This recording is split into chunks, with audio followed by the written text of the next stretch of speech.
Admiral Shibazaki. Japan did not favor a defensive form of combat. They were aggressive. Their military doctrine required for every attack against them to have a counterattack of some kind, even if that meant a single soldier with a bayonet on a rifle charging the enemy. You might know that as a bonsai charge. They believed that while they didn't have the best weaponry, they could overcome that by their training and tactics and how they deployed themselves on the battlefield. As they lost air and sea superiority, they knew they had to dig in and adopt a more defensive strategy in order to outlast these attacks and wait for resupply and new troops to come. In order to do that, they built things like trenches, pillboxes, reinforced bunkers, networks of tunnels. They utilized everything and anything on the island for camouflage, the cave system. And the entire goal was to stop the enemy on the beach. That is when the Americans were most exposed as they were coming off their boats. And if they made it off the beach, they were going to force them to bleed until they got it. And for every inch of land they took, they would utilize those tactics to weaken the enemy. With these defenses in place, it's going to take 1 million men, 100 years, and even still then, they're not going to take my island.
By the end of 1942, we had clearly stopped Japanese aggression, offensive action, and severely crippled their fleet.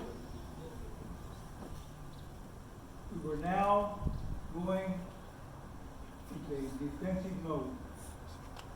Japanese were building fortified positions, and we were trying to take back the occupied territory. Now, it all began in Tarawa, November 1943. We created a team to take out fortified positions. Lots of concrete, some caves, and reinforced caves with concrete. In Tarawa, we created an engineer combat assault team. Engineer, because the weapons they carried were only organic to the engineer battalion, and they were specialized, which took so many casualties in Tarawa. There were 4 Medal of Honor winners. 3 of them were leading engineer combat assault team, and they did not make it back.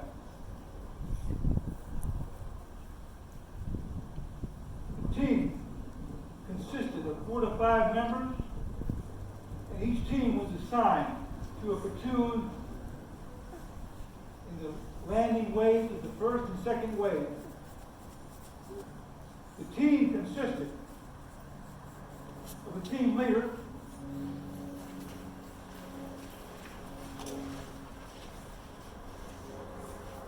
team leader was selected because they had the highest IQ. Their job was to control and direct the team, acquire target acquisition, keep the men under control, guide them to their positions.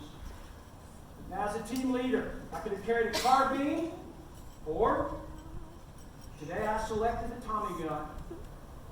33 inches in length, fires a 45 caliber round, 600 to 800 rounds a minute. You got to get in close though, about 50 to 75 yards. That did have a tendency to rise. Some people complain about its weight because it was 11 pounds, but to the Marines that carried the Tommy gun, it was designed as a close combat weapon in the trenches, the tunnels, and the jungles that they face the enemy. This worked very well. That's the team leader.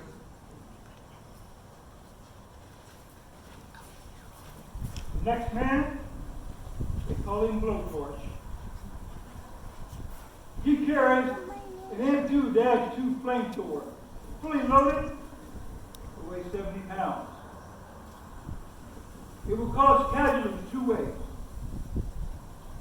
You can burn them, and you can suffocate them. How does it burn them? It shoots out a flame 20 to 40 yards, depending on the fluid.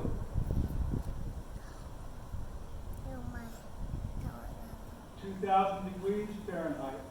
However, he only has 7 to 10 seconds of fuel, and he's out. He has to go back and get a refill or get a new tank.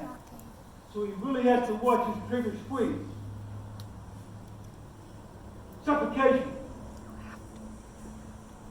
They're going to hunker back in those bunkers, in those caves, and get away from that flame. And they won't get burned. But we will burn up all the oxygen in the cave, replace it with deadly carbon monoxide, a poisonous gas, and they will suffocate. More casualties caused by suffocation than by burn. How does it work? You have a tank group. Small tank is compressed air, nitrogen. Once you turn the screw, the entire system is under heavy pressure. 2 large tanks, both together 4 gallons of flammable fuel, gasoline, aviation gasoline, diesel. You put a thickener in gasoline, it's called napalm. Higher heat, better accuracy. The gun group. The fuel hose, the valve lever releases the fluid under pressure. You can saturate and soak your target.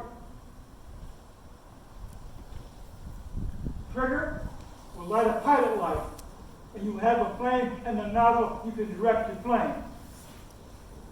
Now, this weapon right here is the only weapon we have in our program that does not fire blanks. What you see today is what they got, and it is others.